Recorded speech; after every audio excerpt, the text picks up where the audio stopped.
Jasad korban pembunuhan di perumahan Pada Asih Permai, Cibogo, Subang langsung diotopsi di rumah sakit. Korban yang berusia 28 tahun ditusuk seorang pria yang ternyata kekasih dari seorang wanita yang didekati korban.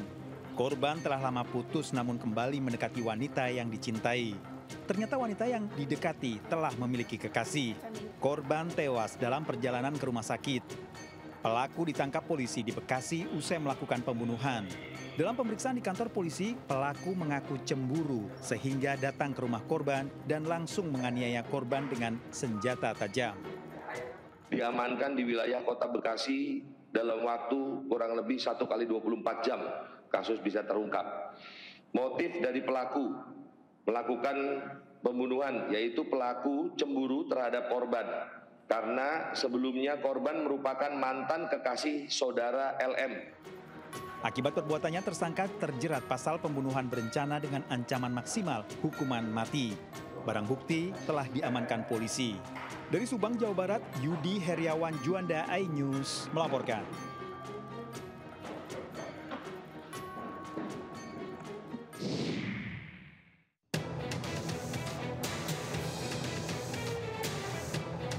Warga digemparkan dengan penemuan jasad wanita di kebun singkong di Kota Bumi Utara, Lampung Utara, Lampung.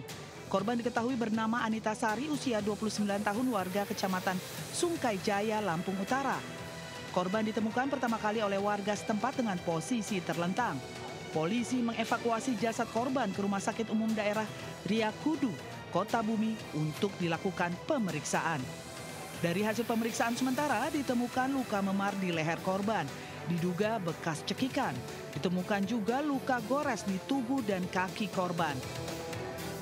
Hasil pengecekan tim inafis kami bahwa ada dugaan tindak pidana pembunuhan terhadap korban. Saat ini tim kami dari Resmob sedang melaksanakan penyelidikan dan kami sudah mengantongi yang diduga sebagai pelaku. Polisi menangkap terduga pelaku. Pelaku kini diperiksa di Mapolres Lampung Utara untuk mengetahui motif pembunuhan tersebut.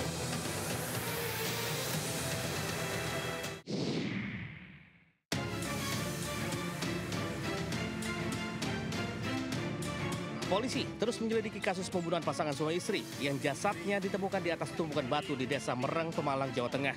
Kedua korban ternyata dibunuh seorang dukun pengganda uang bernama Iskandar, 63 tahun, yang kini telah ditetapkan sebagai tersangka. Motif pembunuhan, tersangka memperdaya korban dengan mengaku bisa menggandakan uang. Namun karena tak kunjung berhasil, korban akhirnya menagih tersangka. Tersangka kemudian menyuruh korban melakukan ritual dan meminum cairan yang ternyata sudah diberi racun. Keesokan harinya jasad Rosiki dan Nur Azizah ditemukan warga di atas tumpukan batu. Dari keterangan warga, sebelumnya pasangan itu sempat mampir ke warung untuk minum kopi. Atas perbuatannya, Iskandar kini dijerat pasal berlapis tentang pembunuhan berencana dengan ancaman hukuman mati atau penjara seumur hidup. Dari Pemalang, Jawa Tengah, Suryono Soekarno, iNews melaporkan.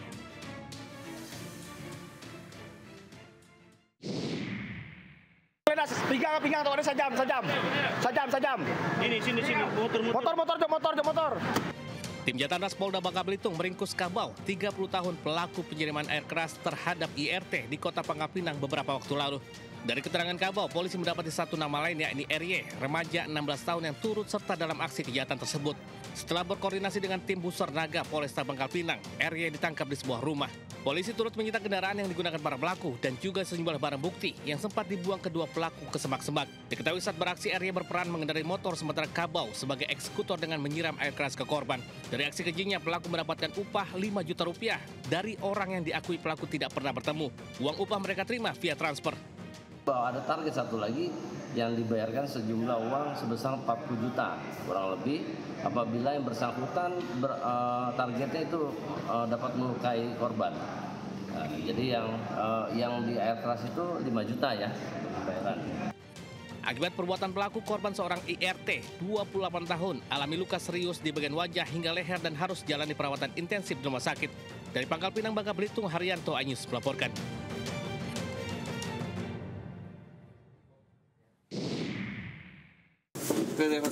Kan kok sama macam-macam ya. Ke Polres Tuban. Tongkak kali mungkin gue tambah. Dua pelaku penganiayaan anak di bawah umur diringkus tim Jatantras Satreskrim Polres Tuban, Jawa Timur. Keduanya ditangkap saat sedang pesta minuman keras di mes tempat mereka bekerja di Kabupaten Tabanan, Bali. Pelaku masing-masing berinisial S, 19 tahun warga Kecamatan Kerek, dan JK, 19 tahun warga Kecamatan Tambak Boyo, Kabupaten Tuban. Mereka diketahui melarikan diri usai menganiaya AP, 16 tahun warga Tambak Boyo di sebuah warung kopi di Desa Dasin pada 23 Juli 2025 lalu. Akibat pengeroyokan tersebut, korban mengalami luka memar di pipi kiri dan kanan. Jadi kemudian kita melakukan pengejaran.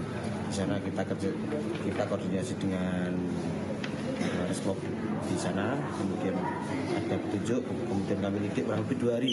Kami 2 hari baru waktu hari ketiga baru kita bisa melakukan pengamanan di salah satu proyek. Kini guna mempertanggungjawabkan perbuatannya, kedua pelaku dijerat tentang perlindungan anak dan terancam hukuman maksimal 5 tahun penjara. Dari Tuban, Jawa Timur, Pipit Wibawanto, iNews melaporkan.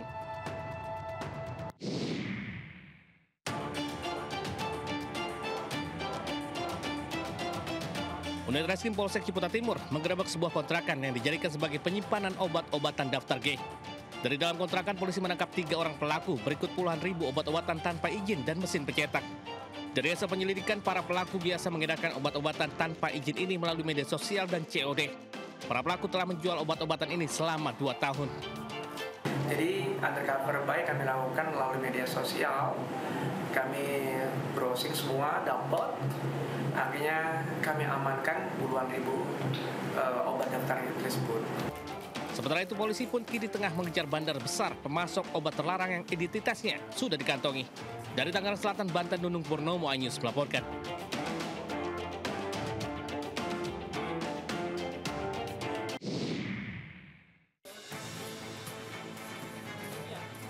Bercak darah ini milik 3 orang warga yang diserang oleh seorang pria yang alami gangguan jiwa. Bermula ketika korban bernama Isa sedang duduk di depan rumahnya, lalu melihat pelaku Ahmad Sarifudin usia 36 tahun, warga setempat mengambil pepaya di lahannya. Saat ditegur, pelaku tiba-tiba mengayunkan pisau sepanjang 10 cm ke arah Isa hingga mengenai leher korban. Melihat ayahnya diserang, Erna Retno Ningtyas berusaha menolong. Namun ia justru terkena sabetan pisau di bagian lengan kiri. Tidak berhenti di situ, pelaku juga menyerang Edi Siswanto, suami Erna yang mencoba menolong. Edi mengalami luka di leher dan di wajah. Warga yang melihat kejadian langsung memberikan pertolongan dan ketiga korban dibawa ke Puskesmas Sugio lalu dirujuk ke Rumah Sakit Sugiri Lamongan karena luka yang cukup parah. Pelaku yang berusia 36 tahun ini telah ditangkap di rumahnya tidak jauh dari lokasi kejadian. Saat ini pelaku masih menjalani pemeriksaan lebih lanjut oleh Unit Reskrim Polsek Sugio. Kondisi korban alhamdulillah sudah sadar dan bisa sekarang sudah masuk di ruang operasi. Dari riwayat pelaku sudah dirawat di Rumah Sakit Karangkembang, Babat. Menurut AKP Jinanto, pihaknya masih mendalami motif pelaku yang diduga mengalami gangguan jiwa. Polisi akan berkoordinasi dengan pihak medis dan keluarga pelaku terkait kondisi kejiwaannya. Saat ini korban dalam penanganan medis, sementara pelaku masih dalam proses hukum.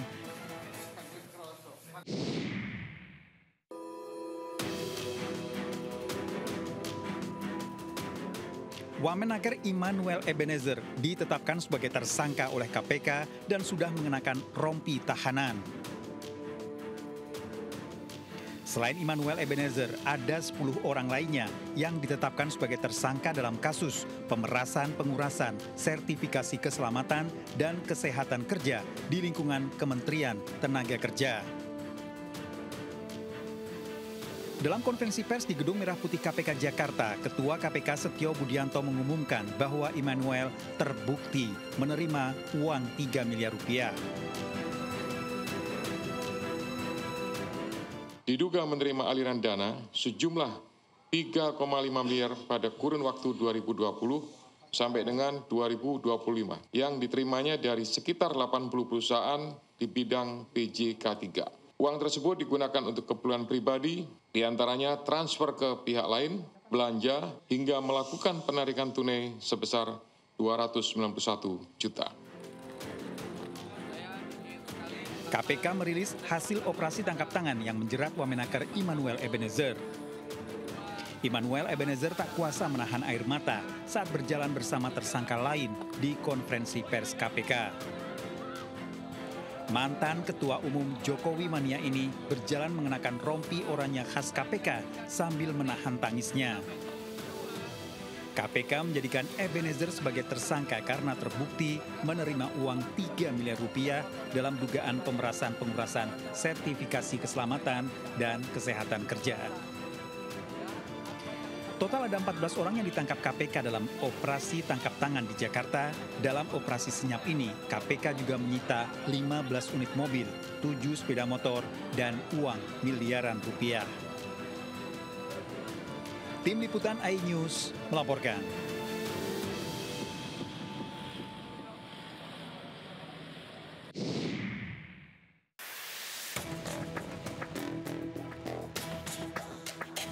Selebgram Lisa Mariana telah usai diperiksa KPK sebagai saksi dalam kasus dugaan korupsi pengadaan iklan bank yang melibatkan Ridwan Kamil, Gubernur Jawa Barat periode 2018 hingga 2023. Pemeriksaan Lisa berlangsung dari Jumat siang sekitar pukul 11.30 hingga Jumat sore sekitar pukul 16:28 waktu Indonesia Barat. Usai diperiksa, Lisa ungkap dirinya mendapat aliran dana dari Ridwan Kamil. Saya menjadi saksi pemeriksaan Bank BJB, iya Ridwan Kamil ya. Saya nggak hitung sih ya, tapi sekitar 2 jam saya di dalam. Ya kan buat anak saya. Benar. Berapa banyak dan berapa? Ya saya tidak bisa sebut nominalnya ya. Meski enggan menyebut jumlah dana yang diterima, Lisa menyatakan pemeriksaan berjalan lancar.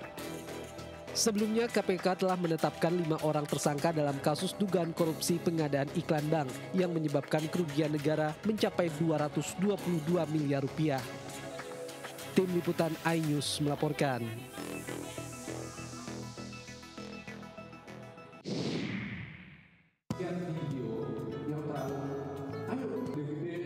PT MNC Tourism Indonesia Tbk bekerjasama dengan MNC Peduli menggelar sharing session seputar konten kreatif di Madrasah Aliyah Negeri 4 Bogor yang berada di kawasan ekonomi khusus MNC Lido City, Kabupaten Bogor, Jawa Barat. Program CSR edukatif bertajuk Pelajar Cerdas Konten Berkualitas digelar untuk memberikan pembekalan bagi para siswa-siswi agar kreatif dalam membuat konten di berbagai platform media sosial. Kita ketahui siswa sekarang itu pintar sebenarnya untuk membuat konten.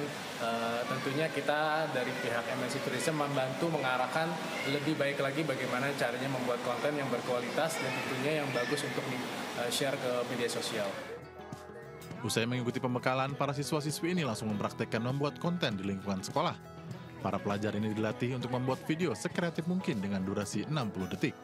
Kegiatan ini juga diisi dengan kompetisi antar kelompok, di mana hasil terbaik akan mewakili Manfaat Bogor untuk bertanding dengan sekolah lainnya. Benar-benar fun banget dan juga emang benar-benar useful banget ya. Soalnya bikin kita jadi lebih tahu, apalagi buat orang-orang yang emang baru banget terjun di dunia konten kayak gitu ya. Ya benar-benar pokoknya jadi bikin kita tambah tahu aja gitu. Ini itu sangat berguna sekali bagi anak-anak. Dan mudah-mudahan ada ilmu yang didapatkan dari kegiatan ini untuk kemajuan lembaga maupun untuk karir setelah lulus. Melalui program ini, PT MNC Tourism Indonesia Tbk dan MNC Peduli berharap para siswa dapat menggunakan media digital sebagai ajang kreativitas, sekaligus membuka peluang baru di ekonomi kreatif. Dari Bogor, Jawa Barat, Andi Firmansyah, iNews melaporkan.